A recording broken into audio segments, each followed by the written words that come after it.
கடந்த 2004ஆம் ஆண்டு ஒட்டுமொத்த தமிழகத்தையே உலுக்கிய கும்பகோணம் பள்ளி தீ விபத்து சம்பவத்தை யாராலும் அவ்வளவு எளிதில் மறந்துவிட முடியாது.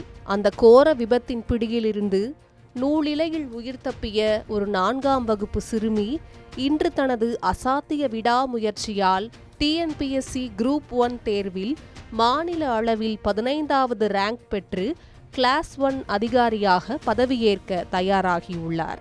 அவர்தான் ஜெனிஃபர்.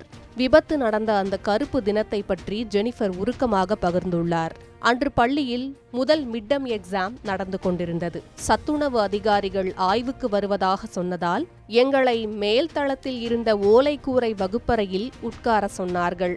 ஏதோ எழுதி கொண்டிருந்த நான் 5 நிமிடத்தில் வருகிறேன் என சொல்லிவிட்டு தரைத்தளத்திற்கு வந்தேன். அந்த 5 நிமிடம்தான் என் உயிரை காப்பாற்றியது. அதற்குள் சமையலறை கூட தீ கூரை முழுக்க பரவ என் கண்முன்னே என் வகுப்பறை தோழிகள் கார்த்திகா, ஷீபா என அனைவரும் தீயில் கருகி இறந்து விட்டார்கள் என அந்த கோர சம்பவத்தை நினைவு கூர்ந்தார் ஜெனிஃபர். தீ விபத்திற்கு பிறகு புத்தகங்கள், சீருடைகள் என அனைத்தையும் இழந்து தவித்த ஜெனிஃபர் உள்ளிட்ட குழந்தைகளுக்கு அப்போதைய தஞ்சாவூர் மாவட்ட ஆட்சியராக இருந்த ராதாகிருஷ்ணன் IAS பள்ளியில் இலவச சீட் வாங்கி கொடுத்து உதவினார்.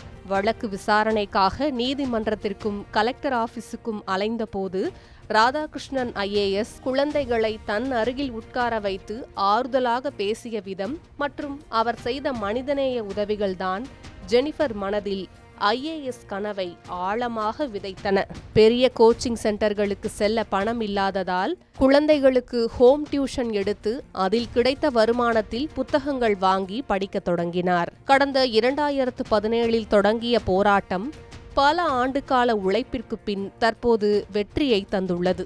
IAS அகாடமி மற்றும் நண்பர்களின் உறுதுணையோடு படித்து தற்போது மதிப்புமிக்க ஊராட்சிகள் உதவி இயக்குனர் பணியிடத்தை பெற்றுள்ளார்.